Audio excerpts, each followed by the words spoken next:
Everyone finally gets reunited in Elbaf. We find out what happened with Luffy and Loki, which is crazy, and more happens in this much anticipated chapter, so make sure to stay tuned for that. Chill out, Pirate King within, and smash that like button if you enjoy seeing these One Piece reviews on the channel and want to keep them coming. Make this the video you join the Nakama if you haven't already by subscribing and hitting that notification bell so you don't miss future One Piece videos and updates. And now, without further ado, let's jump into it, spoilers and all. So last chapter we left off with Robin getting a haircut, her group closing in on Elbaf with the giants, and someone screaming because Saul has fallen and won't get up. This one is called Adventure in Elbaf, a very fitting title for One Piece. We start where we left off last time with the ship getting to the Elbaf port. A kid comes to greet the ship like Luffy used to do with Shanks back in the day, except this time it's the same kid who was in the bar with Shanks during chapter 1076. And there he was like Luffy too, begging Shanks to take him with him. So if that's anything to go off of, this kid called Colin has big things in store for him because he was exactly like Luffy was. Colin shouts at the great ℂ𝕂ING ship, asking them to stop, but Dory and Broggy say they're going directly to the upper world. Colin goes into the bar and tells the bar lady that he's going to follow them because he wants to meet Luffy. You may remember that the bar lady last time was gushing over Shanks. Bar ladies seem to really like him. But as we're going to see this chapter, Luffy also gets that love from the ladies. We then get a flashback of Shanks speaking with Colin. Shanks tells him, do not forget this name, Straw Hat Luffy. Always love to see Shanks hyping up Luffy like this. The bar lady then gives Colin food for him and his dad and someone called Ripley. Colin leaves the bar, but I doubt it's the last we'll see of him. The great ℂ𝕂ING ship is shown approaching a massive rainbow that connects the sea to the second level of the Elbaf tree. I can't be the only one that thought of Rainbow Road from Mario Kart, right? Rainbow Road was created by the Giants and they painted the rainbow with painter aka Sunstone. We get a beautiful double page with the ship going up Rainbow Road as Hiruden's smaller ship comes out to greet and join them. Cool to see these guys meeting up after we just saw Hiruden and Stansen hunting recently in the underworld. The Straw Hat crew gets really excited, saying, "We are really crossing on the rainbow." And Broggy laughs. He says, "Great win today, a good day for rainbow sailing." I could now totally picture a Skittles and One Piece crossover about sailing the rainbow and then tasting the rainbow. Jinbei says Luffy and the others will be thrilled to see this, and he could not be more right, as we'll see. We then cut back to the bridge above the underworld. Gerd and Goldberg are still there running, and then suddenly they see Luffy jumping up from the underworld. Gerd loves smaller humans and thinks Luffy is very cute, so she joins the list of very attractive women that are also into Luffy. Gerd and Goldberg greet Luffy and Luffy jumps into Giant Gerd's hand. They ask Luffy what was he doing down there, and here we finally find out more about that oh so interesting Loki conversation. Remember, Loki was trying to get Luffy to release him, so he said that he would answer any of his questions about Shanks if he found the key in the village and released him. I told you guys when we talked about this last time that I wouldn't be surprised if Luffy is the kind of guy who actually ends up releasing him. Well, here, Luffy thinks back to what Loki said to him. Loki told him, "Do not tell anyone about the fact that you met me here, and don't talk about our quote-unquote promise as well." Now yes, it's not guaranteed, it's not 100%, but I gotta say this definitely sounds like Luffy made a promise to go retrieve the key from the village and release Loki, based on where we left off last chapter where Loki said he wouldn't answer his questions about Shanks for nothing. And plus, something needs to release him. Like, there's no way Oda would bring up this tied dangerous giant and then just leave him tied and then just leaving Elbaf without getting any kind of fight or anything going on there. It just wouldn't happen. So I'm sure that he will get released at some point, and right now it's looking like Luffy will be the one to do it. But back to Luffy, and Luffy is not great at lying, so when he tries to lie about what he was doing in the underworld, it's very bad. Like, he's just terrible at it. He sweats so much that Goldberg drops it, thinking Luffy must have had some horrible and probably traumatizing experiences in the underworld. Nami's group, though, has already crossed the bridge and are now in the forest. We see that Road is almost caught up to them, but then he gets hit in the head by a giant tree that was cut down. It was in fact a trap set by the Straw Hats to take out Road without attacking him directly. Pure genius. This way they stop him without having to take any heat or blame for it. Sanji then says, "Alright, let's go then. I also can't wait to see this land of giants." Glad to see Sanji hyped too, but let's see if he can stay focused once he sees Gerd. Road meanwhile curses the tiny humans, and then Gerd catches up to him. She says there he is, and look, the Straw Hat crew is with him too. Road understandably also seems excited to hear Gerd's voice and calls her Gerd Tasso with a heart as well. He asks hilariously, could it be that you have come to aid yours truly? But then Gerd and Goldberg hilariously beat Road up with their weapons. That one got me, very funny moment, and Road definitely deserved it after everything he did. Gerd and Goldberg say to him, stop right there Road, you weirdo. Road screams out.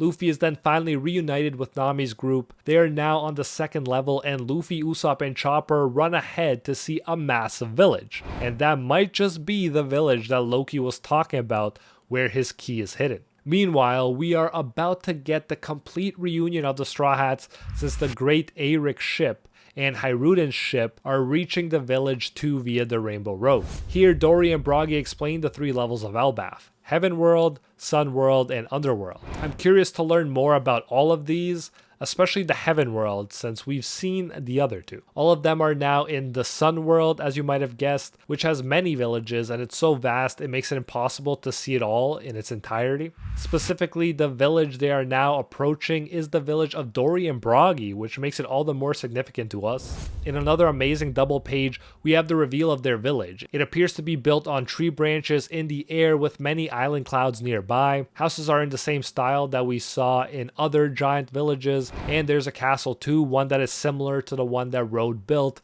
in his Lego world in his room.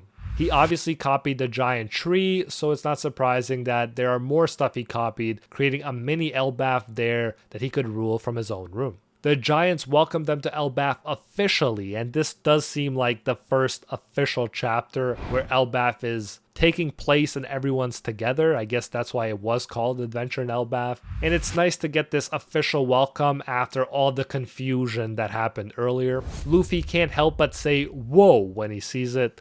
Luffy and of course Usopp are extremely touched to see the village. In fact, Usopp, who has been waiting for this moment, is crying tears of joy. We even get a flashback of Luffy and Usopp talking about Elbaf at the end of Little Garden arc during chapter 129, and I guess that's something Oda will be doing more of now that we are in the final saga, to really drive home the significance of everything, since not everyone's mind might be fresh on past events anymore, especially if they read it like 20 years ago. But we also had the flashback explaining Hiruden recently too, so it seems to be a pattern. Anyways, Usopp said, you guys, someday I swear I will go to Elbaf, to the village of warriors, and Luffy said, alright Usopp, let's do it.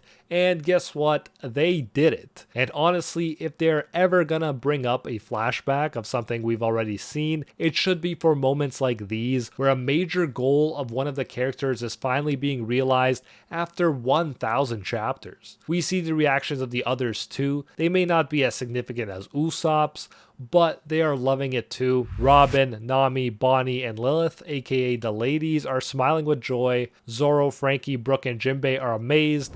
Chopper has those childlike sparkling eyes. And Sanji's reaction is the best.